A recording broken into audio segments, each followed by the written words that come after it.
好，大家好，我是王丽。这个是我们的社区讲座。我们这个讲座呢是由加拿大华裔投票促进会、加拿大国际精英俱乐部，还有反对仇恨亚裔犯罪关注组联合举办的。现在呢已经快50期了，从去年开始到现在。我们这个讲座的目的呢，就是向大家传递各种各样的有趣的、有用的信息。呃，除了不讲怎么赚钱、怎么养生之外，或者怎么买房之外，我们会讲呢很多关于加拿大时政啊，然后社会啊、历史呀、文化呀种种方面的这样的一些有趣的故事啊、信息，做一些分享。目的呢是希望我们华裔社区，特别是我们的一代移民，能更好的了解加拿大社会，以促动我们整个的一个融合和能为加拿大呢做出更好的一些贡献。也因为你了解了，才能更好的发展自己的生活和事业。那今天呢，我们请来的分享嘉宾呢是 Daniel Westley 先生。那 Daniel 呢是为我们担任翻译的呢是 Tim 蔡，Tim 呢是我们协会的理事。Daniel 呢是我们三联市的这一次市选的高贵林市的学委的候选人。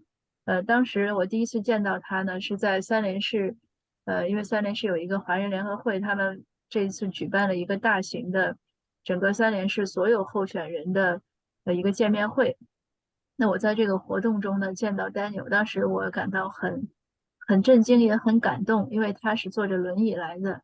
我当时就很想问问他，他这样坐着轮椅，然后还要参与这样的一些选举的工作，他是出于什么样的想法？但是可能当时这个时间比较紧张，也没有来得及聊。后来很偶然的，我在去购物的时候有看到了他，我就主动上去跟他打招呼，我说你是 candidate，他说对。我说我们社区呢，我们办这样的讲座，希望能请你来，他很高兴。那我们也约了一个咖啡，聊了一下，那我才知道 Daniel 有很多故事。他是残奥会的选手，获得了很多奖牌。呃，而且呢，他从13岁虽然就坐轮椅，但是他对自己的发展和事业，包括生活，一直都是很努力，没有放弃。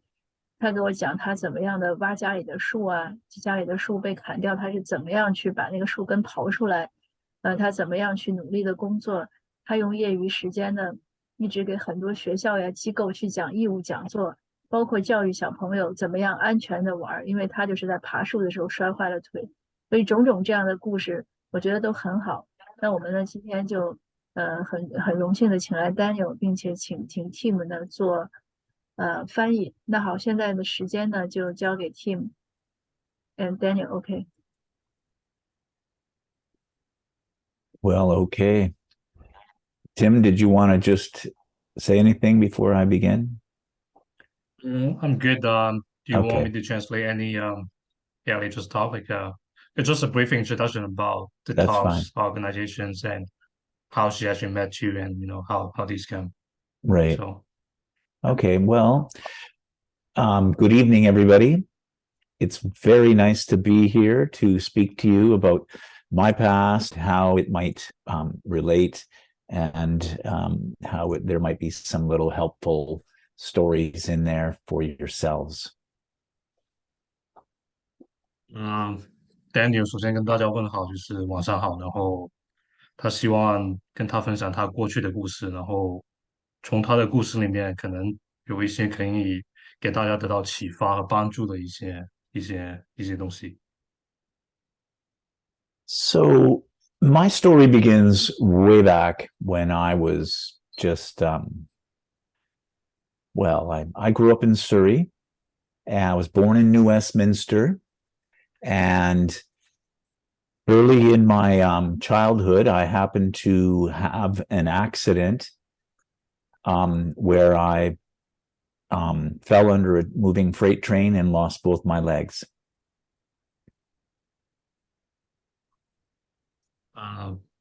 Daniel 他是在呃新西敏，就是 New Westminster 出生的，然后他在树里长大。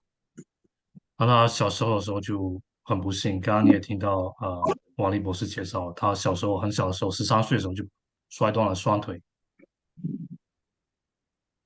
Now, when something like that happens, they rush you to the hospital and happen to, it's a pretty difficult time. First, you're quite sad, and then you're kind of mad, and then you become glad again. You become happy. Daniel 说，就是这种意外发生的时候，通常都是整个人就很手足无措，他们很快把他送到医院去。Daniel 当时肯定是非常伤心的，然后同时也懊悔。但慢慢的，其实他已经找到自己怎么调整过来，他其实 feel glad，就是他其实可以感觉到一些开心的事情可以开始发生，就是。Now, the community where I grew up was very supportive. It became common knowledge that I had this accident, and there was quite a large outpouring of interest and support from the community. Danny 就是说，他成长的那个社区，当时他发生这个意外之后，给了他很多的帮助和支持，是。And ever since then, and because of that support from the community, I've always felt blessed because of that, and I've wanted to give back to the community in whatever way I could. Danny 就说，自从他得到这个社区的帮助之后，他时常觉得非常的这个感激，就他希望，现在通过他自己力所能及的一些方式，回馈那个社区当时对他的支持和帮助。So in giving back to the community, I happen to be really fortunate to be invited to play some sports for the disabled. I played some volleyball and basketball, and I happened to be on the same team as Rick Hansen and Terry Fox.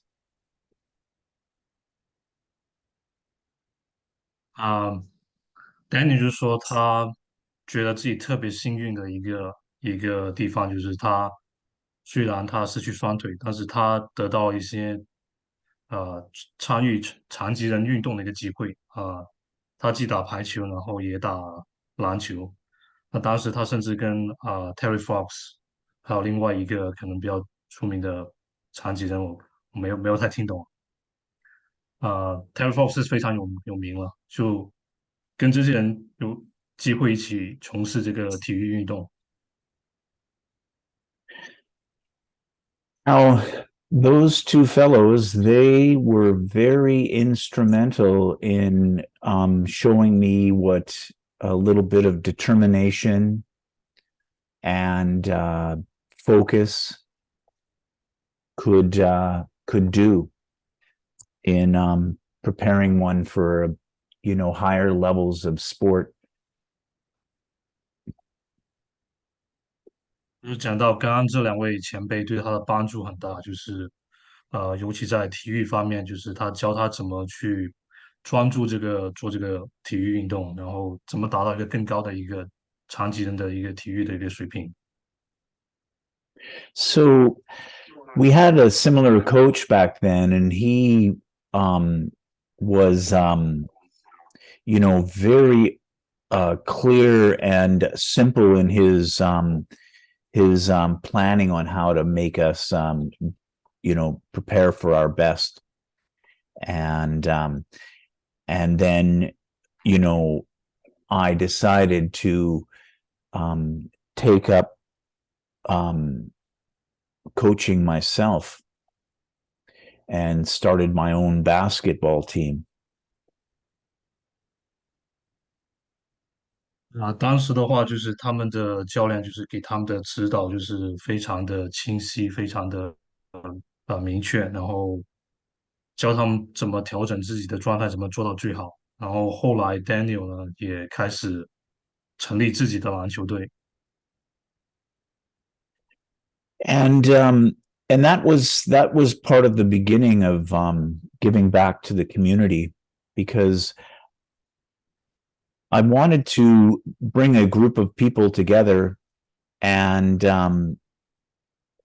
provide them with the tools and the opportunities to excel on their own.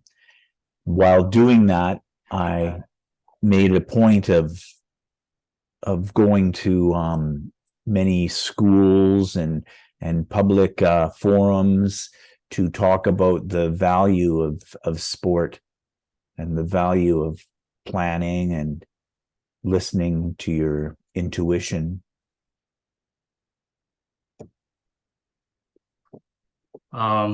Daniel 就是说，就从组建这个篮球队开始，其实就是他开始回馈社区的一种方式吧，就是他可以把一个群体、一个队伍的人组织起来，然后给他们这样一个机会、一个条件去从事体育活动，然后达到一个更好的一个自我。然后也是通过这个体育这项运动，他开始去各个学校啊，然后社区啊，去给大家做讲座，就是告诉他们这个体育的一个价值，然后不断的一个去追求一个人生自我的一个这样一个价值观。Now, in coaching my fellow athletes, I made it a point of providing them with just the simplest of rules, and there was really only two.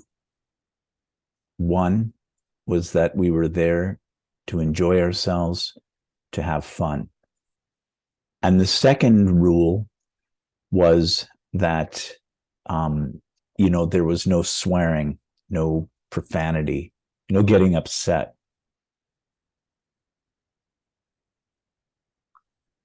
Daniel 在跟大家分享，就是他在体育的这个领域里面有一个非常重要的一个他的自己的信条，实际上有两个，第一个就是说，你参加这个体育活动，就是最重要的就是身心愉快，就是得到一个快乐，就是你享受这个过程，然后就是他说的就是不要有太多负面的情绪，不要有太多激烈的语言在这个体育运动里面，就是体育是一个让你放松，然后让你得到一个愉悦的这样一个过程。Now that became a successful strategy for me. The first year that we played basketball, we lost every single game. Then, because the guys were enjoying themselves so much, they wanted to practice in the off season. And that allowed us to begin the next season very well prepared.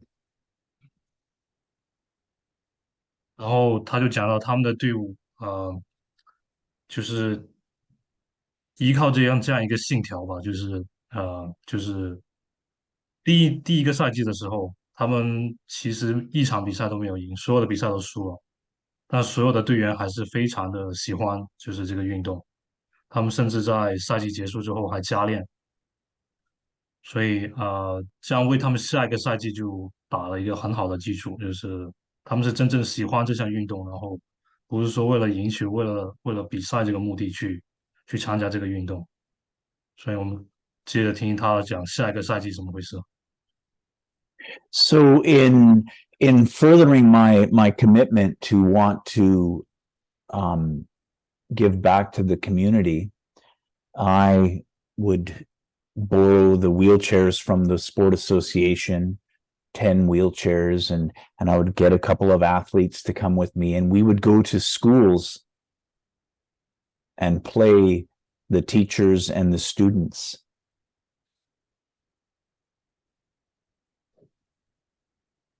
啊、刚刚 Daniel 讲到，就是说他们都是从事这个残疾人的运动，然后他们都是坐着轮椅去参加这些这些比赛的，包括在学校里面都是这样的。And actually, a funny thing happened while I was campaigning for the school trustee was I ended up running into one of the students who I played basketball with. And he said that the impression it left on him, he remembers it as clear as day. Daniel 还讲到，就是他最近参加这个竞选的时候，一个很偶然的机会，他甚至还遇到了当时他一起带队打球的一个学生，然后那个学生还对他一直还有很好、很深刻的印象，就是。Now, we did that for a few years, and my basketball team became indomitable. We did not lose a single game for 3 years straight. 刚刚 Daniel 讲到，就是他们的篮球队，就是第一个赛季的时候是一场都没有赢过的，然后后面通过这种就是享受比赛这种训练过程，然后他们最后几年之后吧，然后整整有3年都是没有输过球，也就是说他们是一直就是没有办法被击败的一个队伍吧，就是。If you can imagine what those two rules could do to lighten your spirit and give you strength, having fun, and doing it without any worry or angst. Daniel 就是再重申了一下，就是他们在这个体育运动里面的他自己认为的这2个信条，就是第一个就是享受比赛，第二个就是抛弃所有的负面情绪，然后没有什么过激的语言，纯粹就是享受比赛。然后仅仅就是通过这2个教条这2个信条，他们的队伍可以得到一个这么大的一个改变，就是从一个赛季不赢球到3个赛季不输球，就是一个非常巨大的一个改变，就是从一个精神跟力量方面的一个提升，也是一个非常令人难以置信的一个过程吧。And then I decided to kind of up the bar for myself by getting myself involved in wheelchair racing and representing the country at the national level.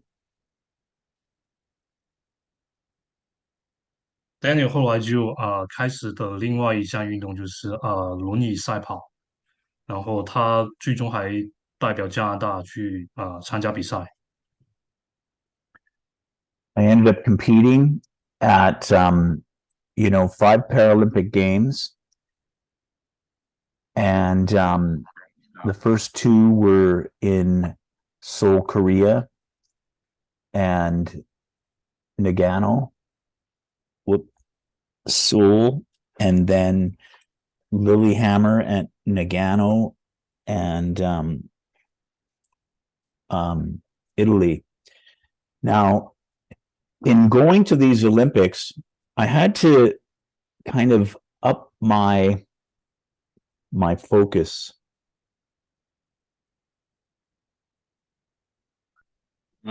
Daniel 代表加拿大参加的其实就是残奥会了，然后头2届应该是在南韩还有意大利的另外一个城市参加的，然后要达到这个残奥会这个水平，就是他必须得提高自己的竞技水平，然后使自己更专注。然后我们听听他怎么讲，他怎么提升自己，达到这个水平的。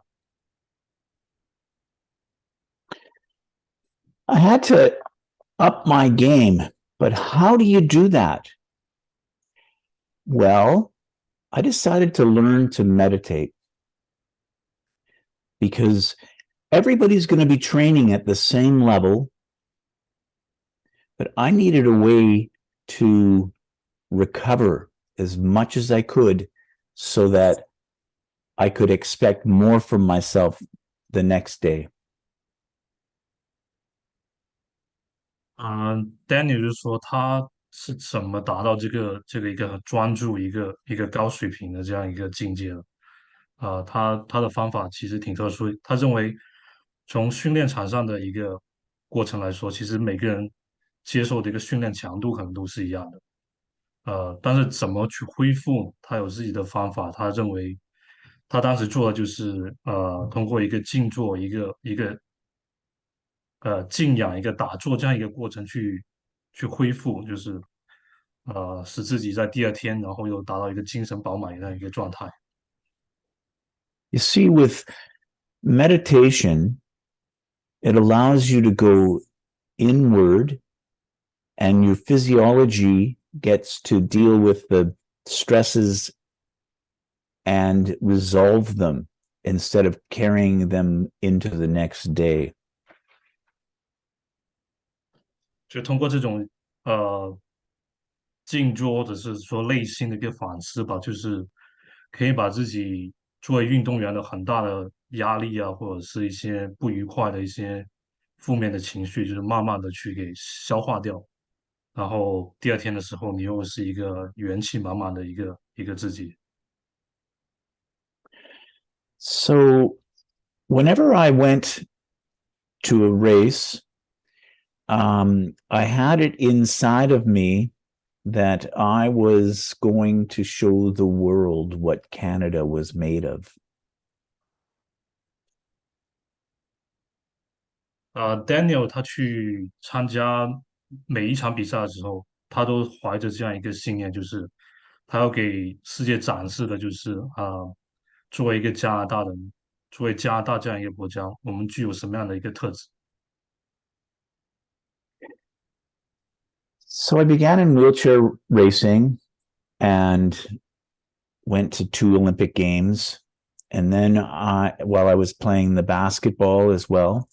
And then I decided to change my focus because I ended up having a little injury. And I decided to challenge myself with alpine skiing and wheelchair tennis.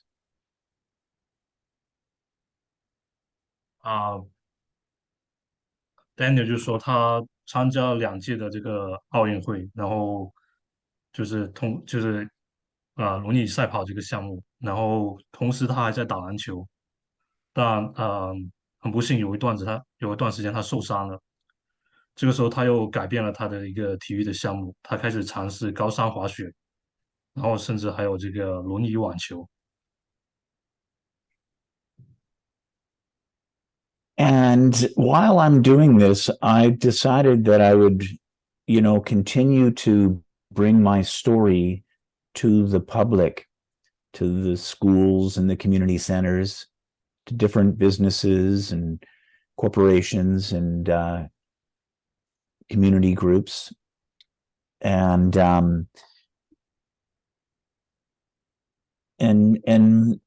was doing that again with the intention to kind of give back to the community. Because I knew that if I had a sense of purpose that was bigger than myself, that is very helpful. Daniel 就是说他在从事这个运动这个过程当中，其实他同时也没有停止他回馈这个社区的这样一个举动，他还是不断的去跟整个社区分享他的故事，包括学校啊，然后社区啊，然后不同的公司啊，只要在任何场合，他可以去分享他的故事，然后鼓励更多的人的，他都尽量从事尽量去做这样子事，然后希望大家可以看到，就是这样一种精神，这种超越自我的这样一个过程吧。A big part of the story that I would share when I was talking to these groups was that you needed to have a plan.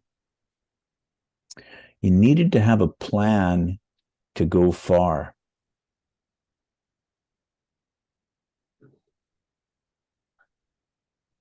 Daniel 在跟这些不同的社会团体也好，学校也好，分享这个他自己的人生故事的时候，他觉得最重要的一点就是无论你做什么，如果你要做的长远，必须得有一个计划。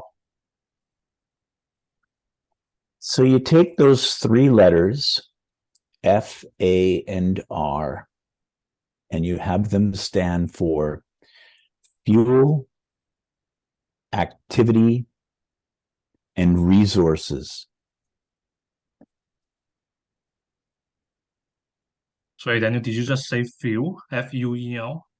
Fuel, yes, like food, F-U-E-L, yeah, like food, like gas fuel. yeah, like the food that you eat, the No, fuel, food, sorry. food. No, Okay, it's did you say fuel, food or fuel? fuel. I said fuel. Fuel.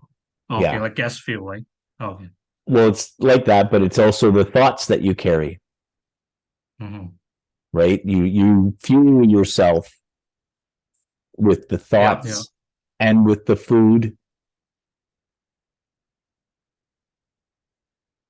And Fuel, then activity, and resource. resources, yes.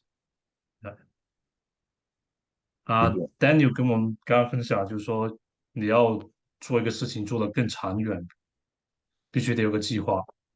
那长远里面，它用的是这个英文的 FAR 这个单词，就是 FAR 3个字母，然后它分别代表他认为的3个重要的组成部分嘛。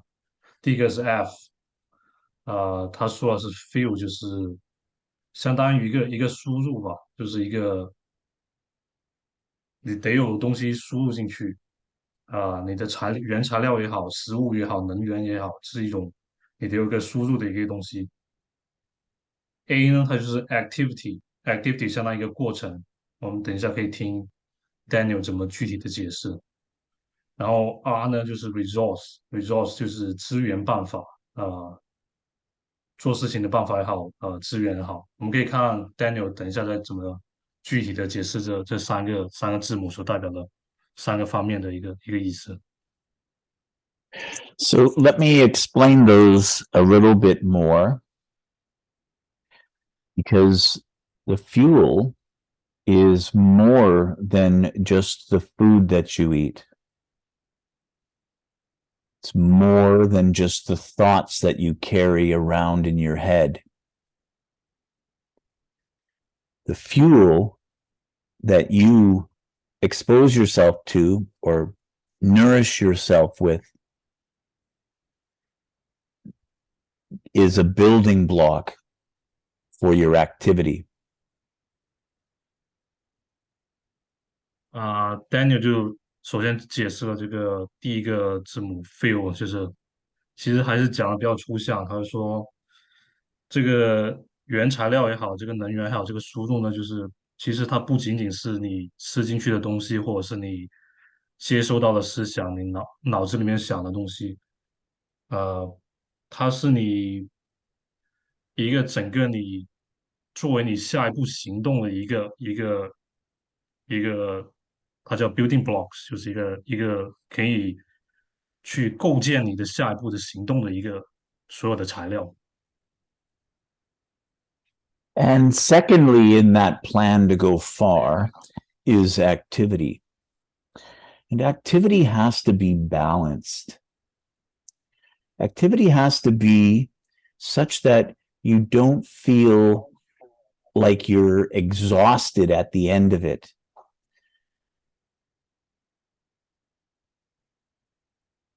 然后他讲这个第二步就是你的行动，你的行动方面，他觉得就是必须得达到一个平衡，就是你不能中国人讲太过了，就是不能把自己都累得不行的那种，就是得有一个平衡的一个状态。Because you haven't done so much activity that you're exhausted, you are on a building phase. You're not breaking down and building up and breaking down. You're constantly building because your activity is balanced and it doesn't leave you exhausted. 就是当你达到这个一个平衡的状态的时候，你就可以持续的一个往上走，你不会说一下子太累了，然后你又掉下来，然后突然一加速又再上去。如果你处在一个这样一个平衡的状态的话，你就可以很平稳、很稳定的这样不断的往上走。And then the last item in your plan to go far is your resources. You have to tap into the community, to your surroundings, because you can't do this alone. 最后一步就是说，其实跟中文说的一句话很像，就是一个人怎么走，然后一群人怎么走，就是你做这个事情要做得更大、更长远的话，你必须得有一个资源，得有一个社区的支持，有一群人的帮助，就是我们中文讲的，一群人可以走得更远，就是一模一样的意思，其实。Besides, the community want to help. They want to be part of that chance to win an Olympic medal, and you're offering them that to play along and be part of it. You're offering them that in a few different ways, depending on where they can support you. 然后他又讲回到这个他自己参加奥林匹克，呃，这个经历，其实他跟社区的支持其实是非常紧密不可分割的，就是因为他自己想拿这个奥运奖牌，同时社区也有这个意愿，希望他拿这个奖牌，然后他们只是一个互相支持、互相帮助的这样一个关系，就是大家其实目标都是一样的。So in my case, some people were helpful with different needs that I had. And when you're a disabled athlete, you need a wheelchair to play tennis in. You need a wheelchair to play basketball in. When I started skiing, I needed a sit ski. 他回顾了他得到的这种社区的帮助吧，就是说，从事这些残疾人的运动，最主要的设备就是各种各样的轮椅，就是有些是打篮球的，有些是打网球的，包括滑雪的装备也是特殊的为残疾人定制的这种，这些都是社区给他提供的一个帮助。Now, another part of my background that I didn't mention was that I've had a lot of experience in a mechanical repairs field. So when I needed a wheelchair, I didn't want one just right off of the rack, as they say. I needed something that would suit my specific needs, especially with a sit ski. And a sit ski is something you sit on and it has a single ski underneath it.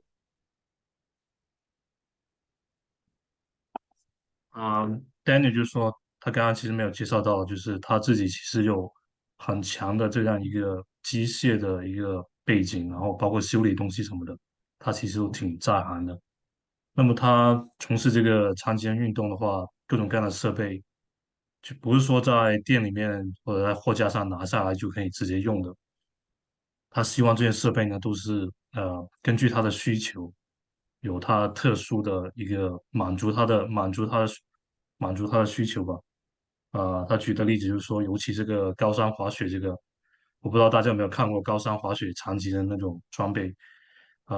残疾人是坐在上面，然后是一个单板，就是不是我们现在说滑雪的单板的概念，就是双板的其中一个板，然后残疾人坐在上面这样滑下来。所以我们听 Daniel 怎么讲，他如何改装装备，或者是怎么获得这些装备的。So I was really fortunate living in New Westminster to have some people around there that were interested in helping me develop my equipment. So I would come up with the design and then we would build it and then I would race it. Daniel 就说他非常幸运了，在新西敏这一块呢，有不少跟他有一样的爱好的，对这些设备、对这些器材都感兴趣的一帮朋友、一帮社区的人士。然后通常 Daniel 就会提出这个设计，然后这些朋友就帮助他把这个设计给做出来，然后 Daniel 再去尝试，再去拿去比赛，就不断的改、不断的改进吧。Now, even though these sports like alpine skiing and tennis are individual sports, I really made it a focus to help the other athletes. Daniel 就说，其实除了运动本身，然后很重要的一点就是他同时尝试去帮助更多的运动员。And I would help the other athletes in different ways with, understanding the technical aspects of the sport and with their equipment as well. 就是他帮助运动员的方式呢，最主要就是说从让他们接触这项运动，就是这项运动本身的一个技术要求，然后包括对器材的使用有什么心得。But you can only play sports for so long. So, actually, throughout my sporting career, I was asked to do some mentoring for some people that were recently injured. 啊，等于是说他除了运动这一块之外，他还做一些辅导或者是教导工作。教导的人就是说一些呃，不管什么方式吧，受伤的人吧，有可能是运动，有可能是其他意外，他给他们提供一些辅导工作。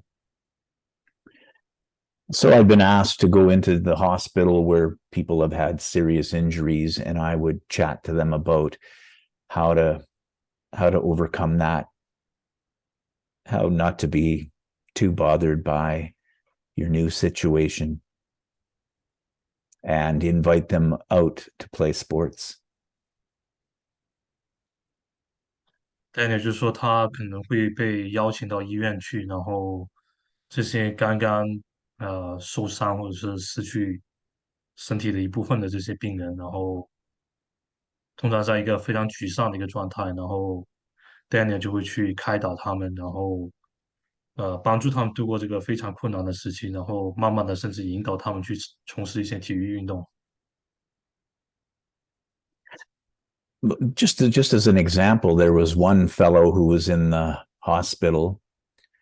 He'd been in there for 18 months, and with the lights off, because he was so upset.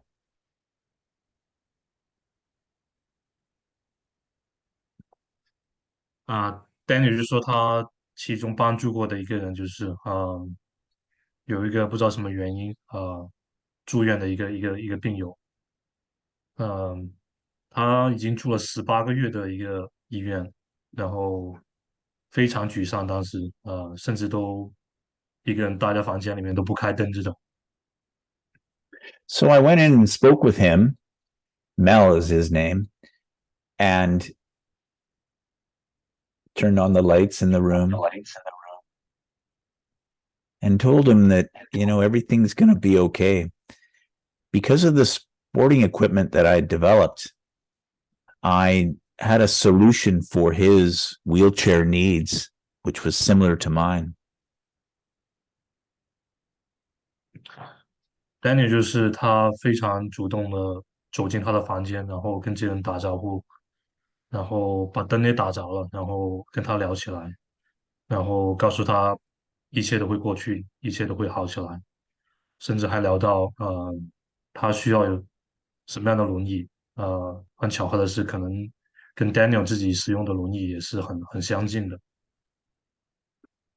Mel, like many of the other guys that I helped, he went on to be very successful, start himself a family, and is very much involved in the community now too.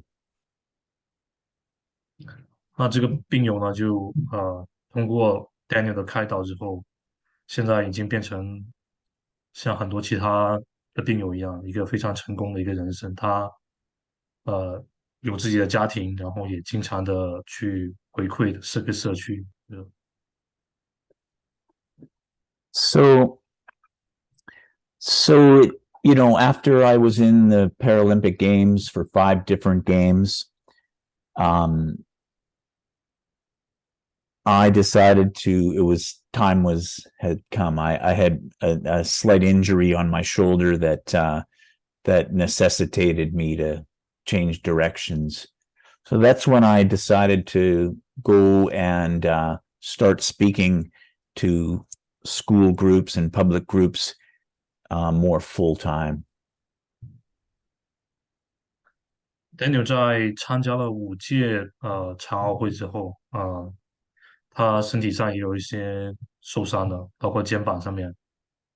这时候他觉得正是从他的运动生涯退役的时候，他把更多的时间开始花在给学校啊、给社区啊做这样的讲座。And that was very fulfilling for me. So then I decided I'd also like to be part of the home medical products industry. Home medical products are where people, you know, have changes in their circumstances and they might need a wheelchair. They might need something, you know, some crutches or what have you, maybe even an electric wheelchair to get back to being productive in their lives. 但是讲到在这个过程里面，他又觉得他又找到了一个新的一个领域，就是关于这个家庭的一个健康用品，他可能讲的比较隐晦，其实就更多的是跟轮椅相关的这一块，包括电动轮椅啊，各种各样的轮椅，就是帮助这些有需要的人，就是重新投入他们正常的生活，就是可以去更多的地方，然后不是因为他们的残疾而受到这个阻碍。You know, in the home medical industry, you know, you'd go to retirement facilities, help out people that needed just a new wheelchair. You'd go into the community and help out those that need some kind of upgrade or something changed in their house to make their situation a bit better.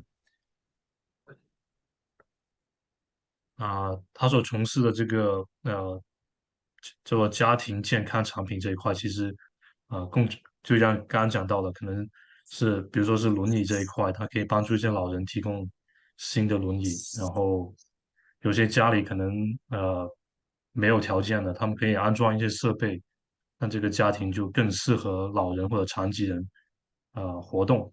对。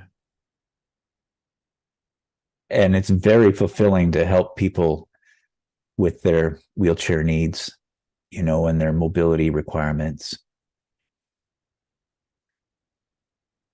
Daniel 就是从事这个帮助这个各种各样的人，就是使用轮椅或者是安装这些残疾人的设备，整个过程里面他觉得非常有成就感，能够帮助到很多有需要的人。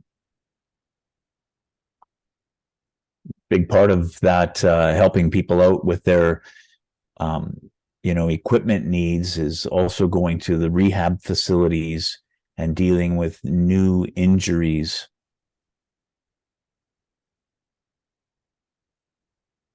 除了这个在这些老人呢，或者是在家里的需求以外，Daniel 他们还去到一些康复的中心，然后帮助一些就是最近才受伤的，就是还没有适应怎么恢复的这些病人，就是尽快的恢复起来。I think having been involved in the sports and excelled at it, I don't know if I mentioned that I actually earned 12 Paralympic medals over those 5 Paralympic Games. But that was a helpful motivator for those that I came across that had a new injury. Daniel 就是说，他用他自己的一个体育生涯的这样的一个经历，去激励这些不幸受伤或者失去手或者腿这样的一些病人，就是他的运动生涯是非常一个励志的。应该说，他参加了5届的残奥会，总共拿到了12面奖牌，所以这样的经历对这些残疾人他们是非常有鼓舞的一个性质的。So I still help people out with their medical equipment, but I'm not so much in the sales anymore. I help them maintain their equipment. Danny 就是说他现在还是在这个医疗设备，就是轮椅设备这一块，还是有呃不断的这个从事这方面的工作吧。那他现在更主要的不是销售或者是推广这一块，他更多的是在一个帮他们维护这些设备这一块。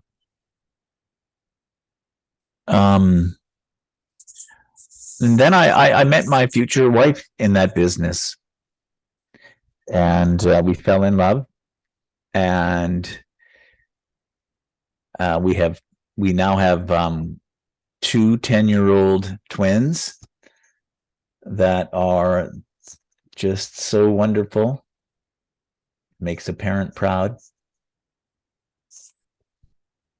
然后 Daniel 就说他在从事这个轮椅医疗设备这个行业的过程中，他认识了他现在的妻子，然后他们结婚，然后现在已经有2个双胞胎10岁，然后整个家庭是非常和睦、非常美满的。And then I, branched out, and lately I've been doing a little bit of what's called accessibility assessments. So I go into the community and I look at the buildings, whether it's an apartment building or a public building, a community center, and I offer them suggestions on how to make the building more accessible. 然后Daniel 又有一个新的一个领域，他在从事的就是他可以做一些这些建筑的一个对残疾人的友好程度，或者是呃使用起来多方便的这样一个评估的一个工作，就是无论是一个公寓啊，还是一个社区中心啊，还是任何的公共或者政府的大楼都好，然后他去了呢，他就可以给这些大楼的业主提供他的建议，就是如何改善他们的设备呢？如何改善他们的楼道之类的？怎么使得残疾人更容易的进出这些大楼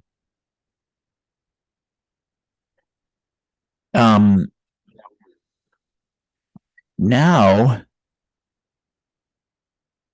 being a parent and seeing what my children are exposed to in the schools, it's become very important to me to help, or that's why I decided to run for school trustee, was because I wanted to improve what the parents are exposed to, improve what the parents know about what's happening in the class. 还有就讲到他现在作为一个父母的角色，就是他为什么开始竞选这个学区委员，就是因为他觉得他希望更多的家长能够了解到学校，了解到他们的小孩在学校学到的东西、接触到的东西，他希望通过学区委员这样一个角色去改善这样一个状况。I ran for school trustee this past provincial election and was not elected, but that's not surprising.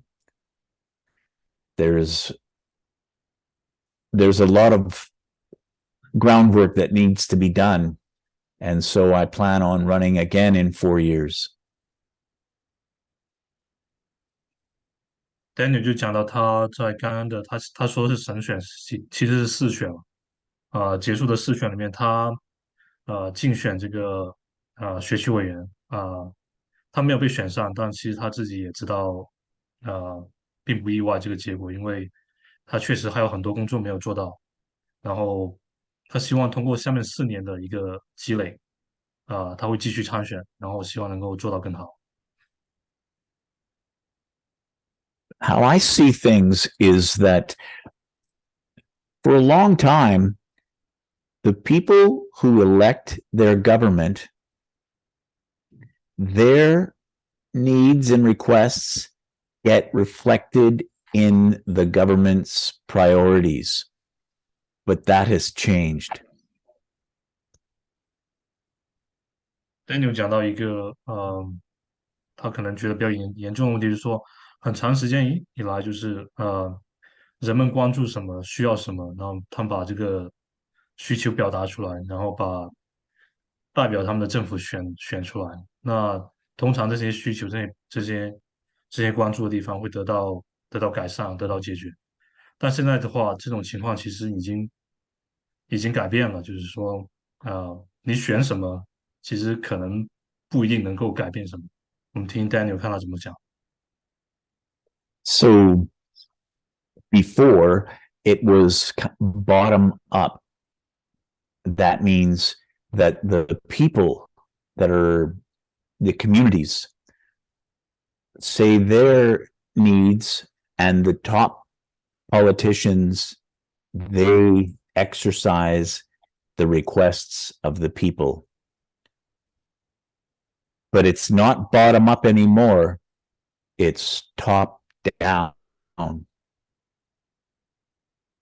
Daniel 就讲到，就是从前的一个体系是这样的，就是自下而上的，就是民间有什么需求，他们告诉政府，反馈给政府，那么这些官员呢，就是根据这些反馈去改善、去执行民意。那现在的情况是没有这个自下而上这样一个体系了，很多东西是从上到下，就是上面的人怎么说怎么做，下面的人是不一定能够有办法改变或者是影响到的。So for myself, as an elected official, it would be my emphasis or my focus to make things more transparent, to bring the voice of the people to the decision makers. 但就是说，如果他当选的话，如果他在这个执政系统里面的话，他希望整个系统变得更透明，他希望底层的声音能够真正被听到，然后他们需要的改变真正能被实现。So it's transparency, it's accountability, it's about listening and responding and caring about your community like I've done all along. And I will continue to do that. Daniel 就是说，他从他的经历来讲，他认为他如果作为一个官员的话，他会有什么样的特质？包括他会提高这个透明度，然后形成一个问责系统，然后他会聆听这个民意，他会对所有有需求的东西，他会做出他的反应，做出他的行动，然后他也会真正的去关心这个社区，然后关心民众。So finally, as a person in a wheelchair, everybody recognizes you, and they probably are a little, what's it called? Surprised that a person in a wheelchair would be so optimistic, surprised that they'd be so, happy in their skin. And that's what I want to continue sharing in the different platforms that become available, like the opportunity to become a school trustee. So thank you very much. 然后Danny 就是说虽然他是一个残疾人，就坐着轮椅，然后别人一眼就能看出来，但是他们很多人也很惊讶的发现，就是即使在这样的条件下Daniel 还是非常的乐观，然后在整个人看出来非常快乐。这也是 Daniel 愿意分享给大家的一个正能量，一个非常积极的一个心态。就是如果他成为一个官员或者是学区委员的话，他也希望把这种快乐的、积极的状态和心态分享给更多的人。So once again, thank you for having me on your program. I hope I was able to give you guys some nice little jewels of information that you can run with, that you can apply in your own lives. And I look forward to, well, I guess I could come back and speak with you guys again. So if you have any questions, feel free to ask. 然后 Daniel 说非常感谢大家，然后非常谢谢这个机会，然后希望从他的故事里面，大家能得到一些启发，对自己的人生、对自己的家庭或者事业都好，多多少少能学到点东西。有任何问题的话，他欢迎大家就是积极的给他提问，然后他会尽量解答。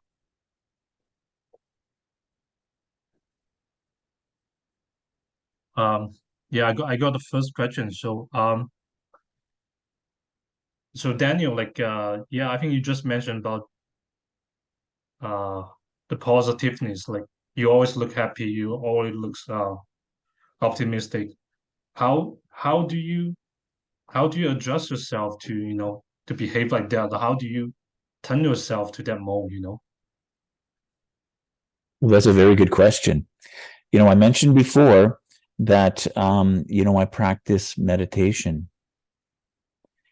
And what meditation does is allows you to go in, resolve some of that stress, and then when you come back into your activity, you're more natural.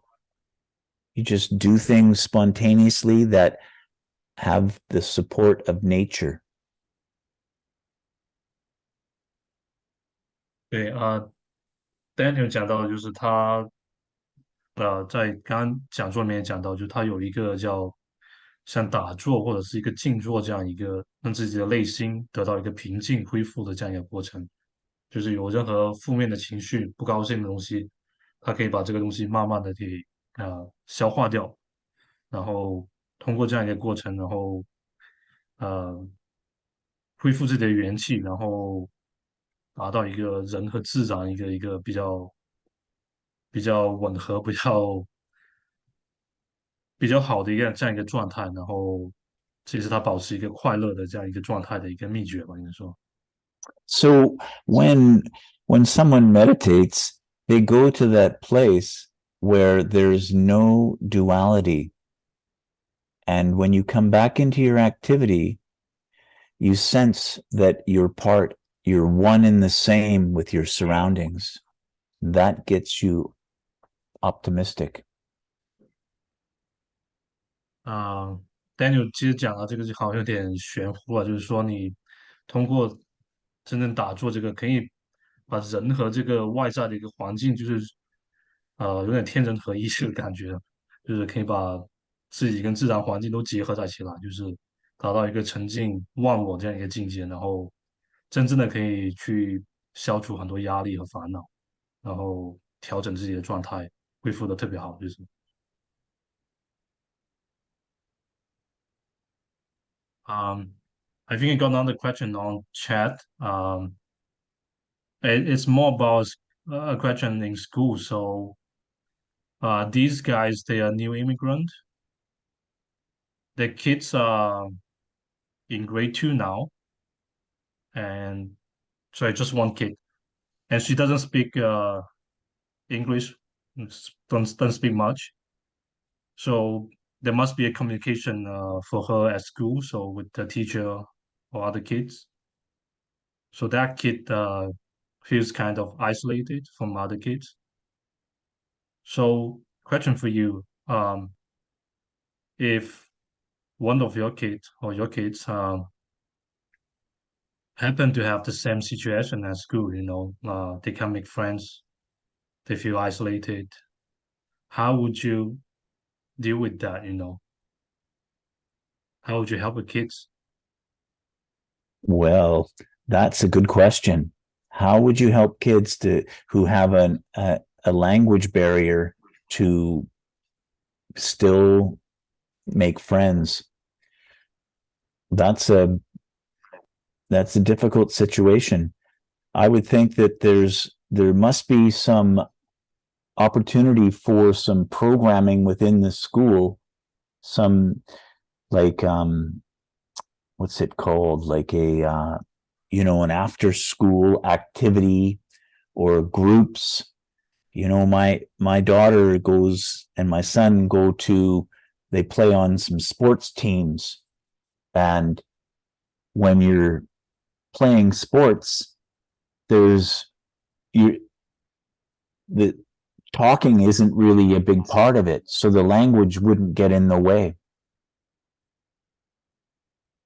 OK，Daniel 讲到就是说，同意通过这种学校的一些活动，让小孩去融入这个其他的一个群体，包括体育活动啊，就是课后的一些活动。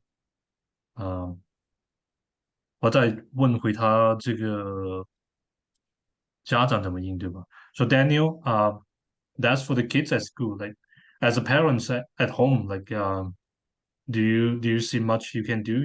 From how we can support the kids as a parent if they have this kind of situation at school.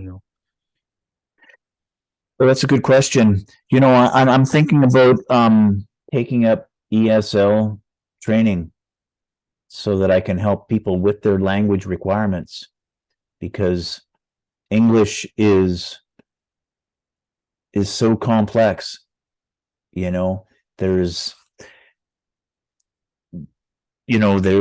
the more you're exposed to the language and the nuances or subtleties of it, then the more opportunity is there for parents and as well as the students to overcome that. So I'm only one person, but I think I'm gonna put my hat in that ring too and help out with some ESL training. Daniel 讲到就是说这个他觉得如果语言是这样一个障碍的话，其实可能还是应该从语言入手。就是他建议家长也好，就是小孩也好，可以从这个语言入手，然后参加一些英语作为第二语言的这样一个课程培训。然后实际上 Daniel 他本身也有这个意向，就是可能会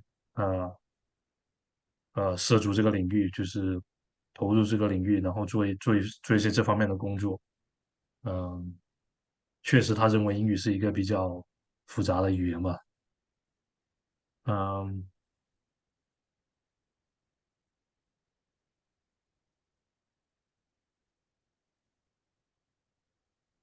So I think just another follow-up question on this, like if the kids like feel isolated or sad or upset, whatever, is there any way the parents can help explain to the kids or how to, I don't know, make them stronger or overcome such kind of upset? Oh, how You know, how the parents would explain to the kids, that situation. well, that's a very individual Mm-hmm. thing to have to explain because you've got different age kids, and if you're talking about the youngest ones, they mostly need, you know, closeness with their parents, closeness and that kind of understanding.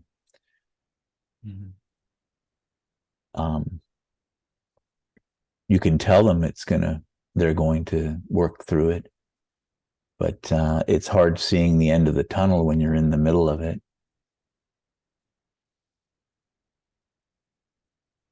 对Daniel 的意思是，可能就是说，家长还是给小孩更多的鼓励吧，就是说，这是一个过程，就是希望通过各方面的改变，语言啊，或者是活动啊，各方面，呃，慢慢的去建立起这种跟其他小朋友的关系，然后，总归是会融入这个其他小孩，然后，呃，就是消除这种孤立的这种感觉吧。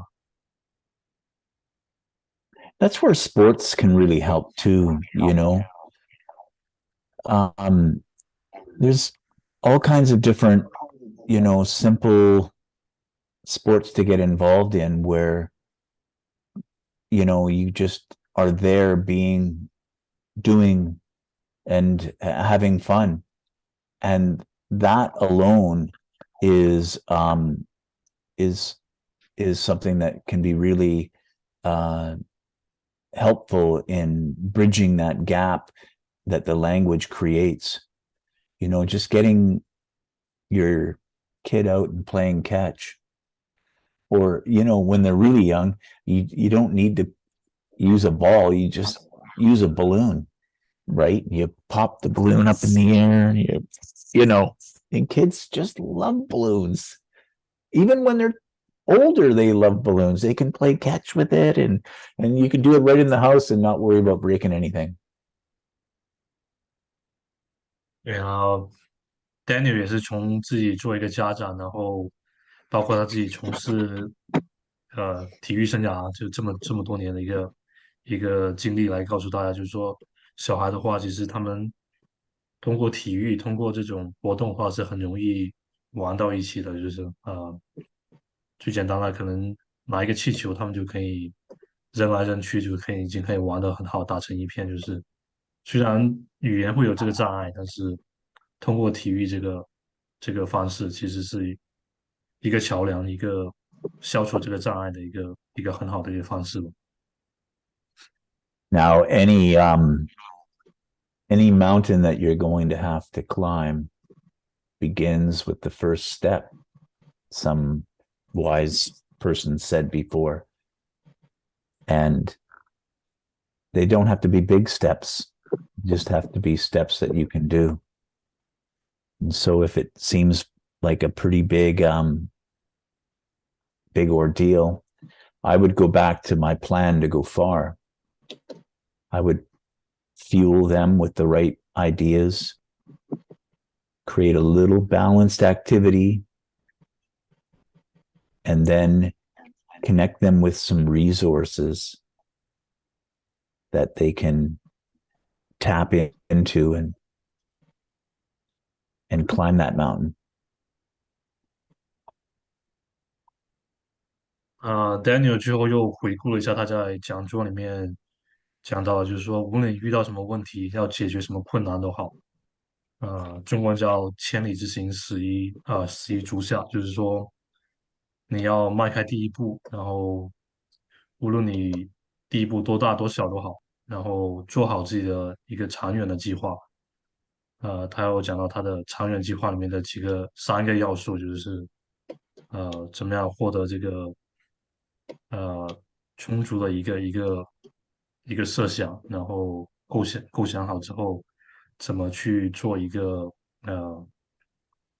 呃比较可靠的、比较稳定的一个执行，然后就是最后一个就是说你怎么得到一个资源和帮助怎么让更多的人或者是社区的也好，加入你的队伍里面，把这个事情做大做远做长，就是。Now, I don't think having a language barrier is the same thing as having fallen under a train, but you're going to go through the same emotional adjustment that I went through. You're going to be sad. How come I don't know this language? Then you're going to be mad. I'm going to fight against this problem. And then you're going to be glad because you're going to be able to find a way through it.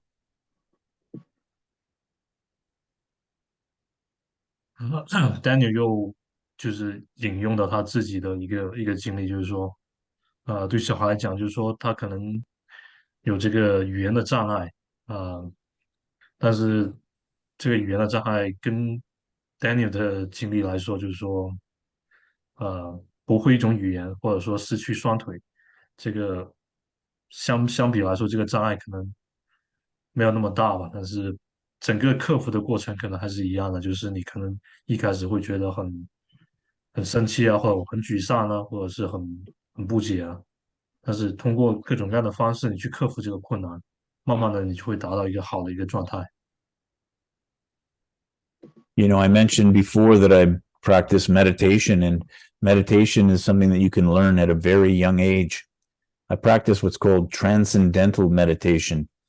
They teach that all over the world, especially to inner city kids, to people that have had post-traumatic stress. They're even teaching it now in the military before people go to war. They're showing that you can overcome so much when you learn to meditate.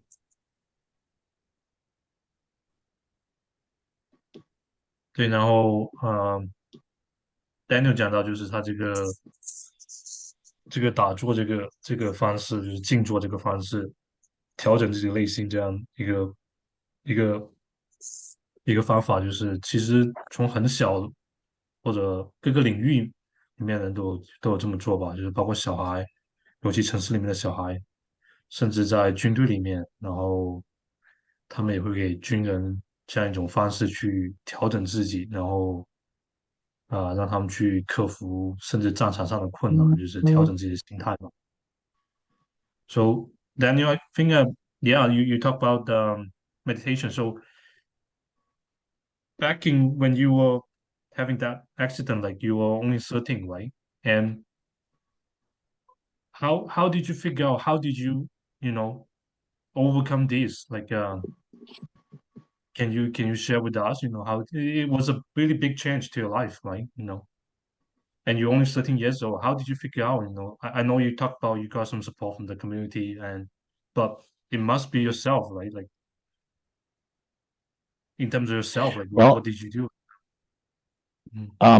well, like I mentioned, that I had others around me that had the same, Yeah, that were in the same yeah, situation, Rick and Terry. And because I was around those that, let their disability not get in the way, it showed me a bit of that.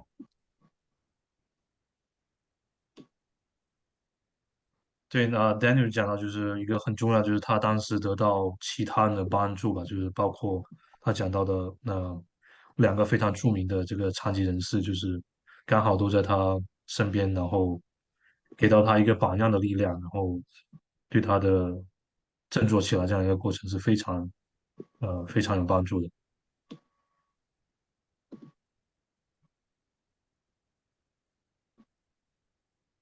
Um, it's an unusual thing what curves or hurdles that,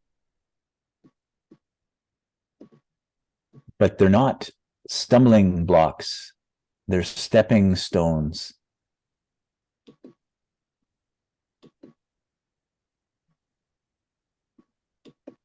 Danny 就说，有时候你遇到的这些困难也好，绊脚石也好，就是他其实不是说要真正把你打败的，就是他可能是让你通向成功站得更高，走得更远，爬得更高的一个垫脚石吧。就是说你战胜了这一困难，你就会变得更强大。One other thing was, when I said I had my basketball team, what were the two rules that I implemented? One was to have fun, and the other was to not swear. So to not get upset. Because if you're getting upset, that's holding you back.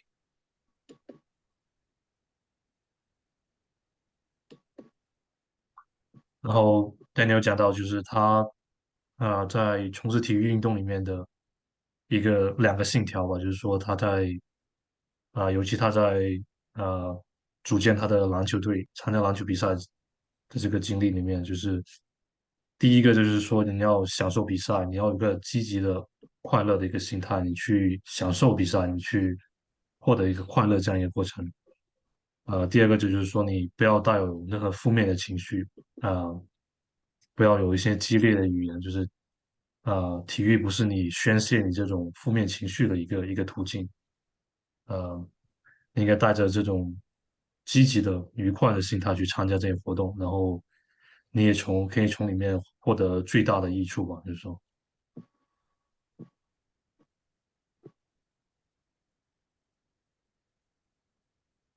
Does that answer your question? I I think so, yeah, yeah.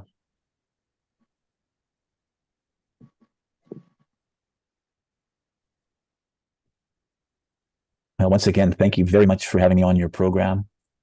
If you'd like to interview me again, I'd be more than happy to.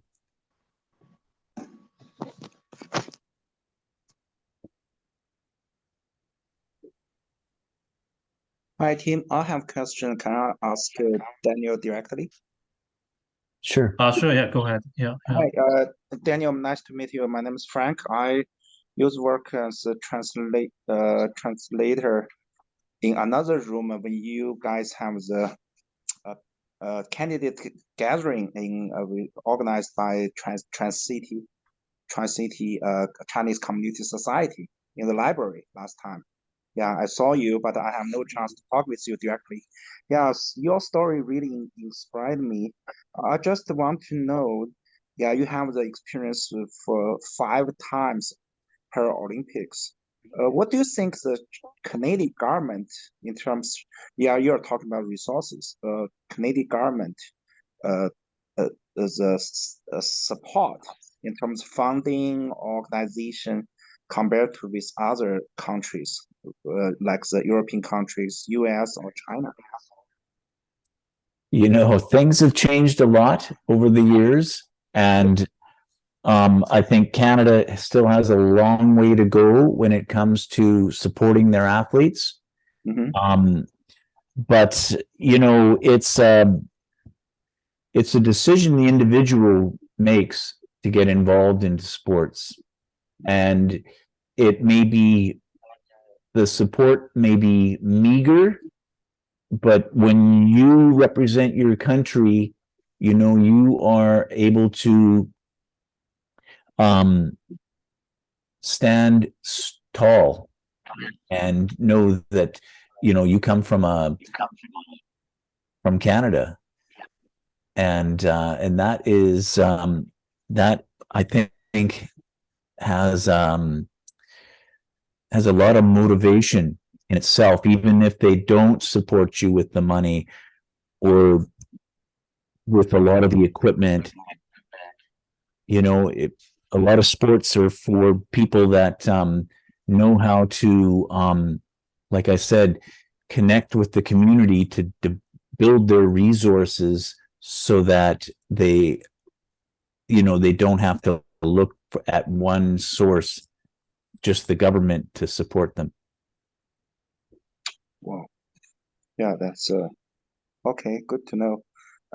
Another question, you mentioned you work to increase accessibility for some our building, which is I'm in this industry before. I just wondering, because we have like the US, we have ADA, but here I believe we have the building code to make sure have the basic accessibility.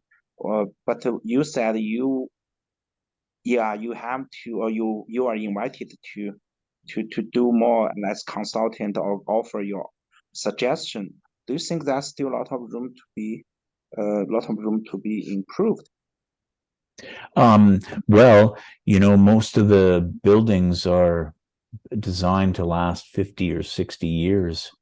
Yeah. So we have currently, a lot of projects or places that predate any current building code upgrades. So different groups or different facilities need a little bit of clarity on how to make the doorway more accessible, how to make the sills between the rooms less of a tripping hazard, how to improve the lighting, the contrasting, and how to improve like the sound. Because when you're talking about accessibility, you're talking about people who have hearing impairments, people that are blind, or sight impairment, as well as mobility and cognitive issues. So when I assess a building, I look at it from the perspective of all those groups' needs to find sometimes just very simple solutions to what could be considered a bit of a hazard. Do you need to translate that, Tim? Yeah, I think I Just got most of briefly, them. Yeah.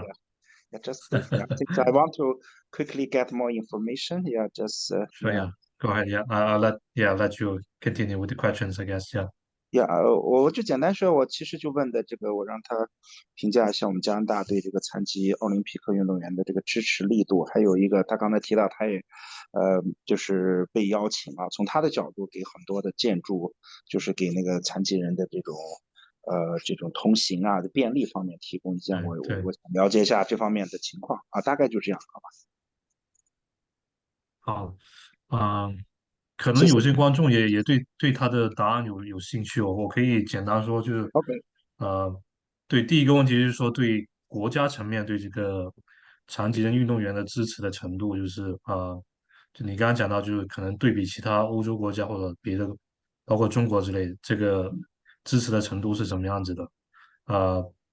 就是 Daniel 的回答，其实让我觉得稍微有点意外，就是说可能加拿大这个政府对运动员的支持，包括在金钱上，其实并不是很大，但是他认为能够站在奥运会这个舞台上，就是站在这个世界最高的一个舞台上，就是他自己能够代表加拿大，其实已经是一种无上的一个光荣，就是无论国家给不给钱，他给多少钱，他其实对他个人来说是一个很大的一个成就感，他并不是特别在意就是国家的资助，就是当然从另外一个角度来讲，他希望我们的社区能够给这些运动员更多的帮助，就是说，这方面可能能够做得更好吧。对。然后你提到的第二个问题就是那个整个建筑对于残疾人的使用的友好程度，就是Daniel 讲到一个，其实我们其实可能像外行的人可能不太注意到，就是说这个友好的使用程度，并不是说只是说轮椅进去出来这样一个过程，就是除了这个行动不方便的人，可能还有听力，可能还有视力，然后各种障碍的人，这个方面可能其实我们并没有考虑到的。这个整个建筑怎么能够在颜色啊、对比度啊，或者是整个声音的效果方面，能够去帮助这种听力、视力障碍的人，也能够使用这个建筑。这方面其实可能有些人像我，其实之前没有太意识到这一点，也是一个非常非常好的信息，就是被我们忽略了一点嘛。对。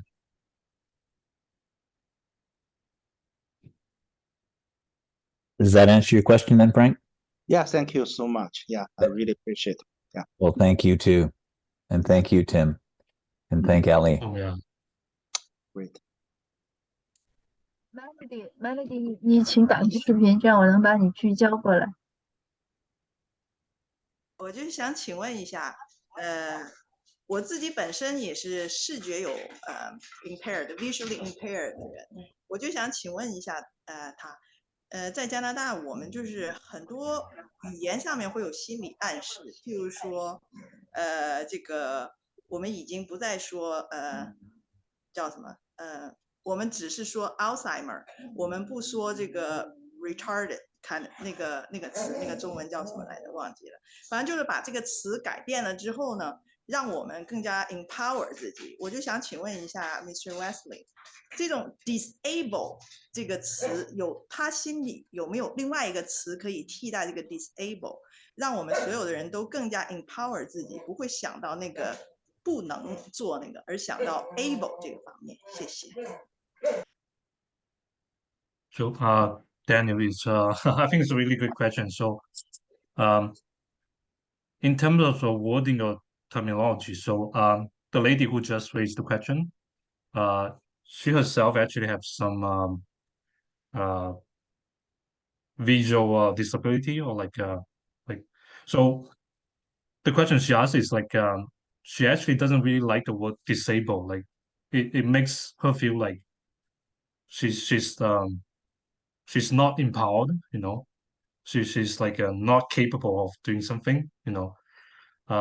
So the question for you is like, is there another word, you know, instead of disabled or disability?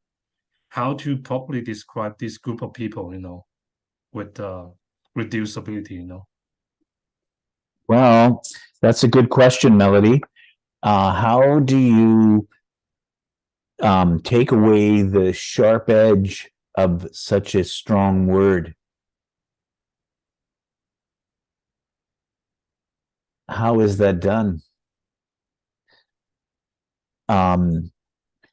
One way is to know that the label itself, it's not a coat or a jacket or a hat that you wear. It's a when you're talking to someone else and they happen to use that and it strikes you to the core, it's our interpretation of that word or that discussion that gives it its power or takes that power away. That's where, again, getting back to the meditating, you go to that place where there's no division. And then you come back into your activity and you bring part of that unity with you.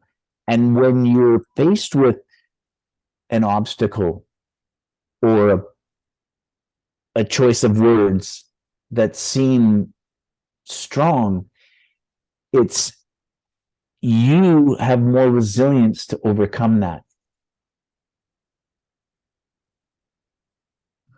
So the short answer, like, do we have a better word for this group of people, you know? It's how you interpret it. It's not the word. Someone could say, oh, you're a wheelchair guy, right? Well, I am a wheelchair guy. You know, they could say, oh, you know, you're disabled, you know, that must be tough. But it's how I deal with it. So there's two kinds of awareness. There's an external awareness and then an internal awareness. And the internal one is the one you have a decision-making ability over. How you internalize something is your choice. And language is is just so limited. So we can't really find a better word for it. There is no better word. You have a disability, but you don't wear it like a hat. Disabled. No, that's not you. 对啊，Melody 可能你也大概听到他的解释，就是说这个东西就是可能他也没有想到更好的词，但是词是这个词，但是最主要是你内心怎么去看，自己怎么去认同这样一个身份，就是Daniel 他自己有一个很强大的内心，对，所以他无论别人用什么样的词，他不会去认同，他有自己的看法，他有自己的做法，他不会把这个标签搭在自己头上，就是他与其去抗争这个词，可能他更多的是提升自我，就是这是他想表达的意思，我觉得。You know, I know that when I was going through those adjustments, you know, at the beginning, that you know, I didn't want to go out. I didn't want to be seen with no legs. Not a pretty picture. But you know, it takes a bit of time, because I don't know, Melody, if you're you know, your loss of vision is fairly recent, then give yourself some time, and you'll find that you can bounce back, because life isn't what you're dealt, it's how you make it. Melody 可能你也听到。Thank you, Mr. Westley. Oh, you're very welcome. Good luck with that.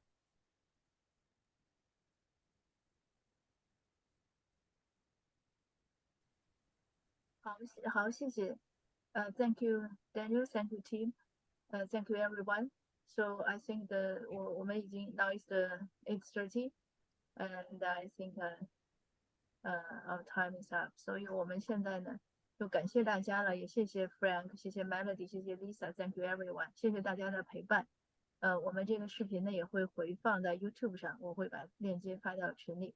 谢谢大家，那我们下次见。我们也欢迎 Daniel。So welcome, Daniel. So welcome.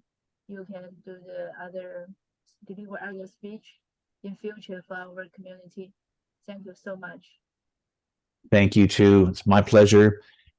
I am happy to be able to reach out and help, and thanks for giving me the opportunity. 好的，那就祝大家晚安，谢谢。Thank you, Daniel. Yeah, thank you, everyone. Thanks, Ian. Thanks, Ellie. Thanks, everybody. Kathy, Melody, Sarah, Frank. It's great. Okay. Talk to you again. Thank you. Bye for now. Yeah.